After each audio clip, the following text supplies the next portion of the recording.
Tu ôl I ddrws y Calendr Adfent heddi, mae 3 o aelodau ein gofalaeth ni sy'n mynychu Hwb Sgiliau Cyngor Sir Gar.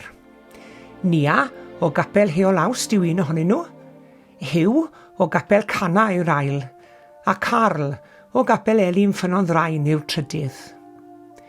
Mae'r Hwb Sgiliau yn cynnig cyfleoedd i unigolion arbennig, trwy eu cefnogi I ddatblygu sgiliau newydd enghraifft, crochenwaith, gwaith coed, sgiliau bywydyddiol a gwaith cyfathrebu.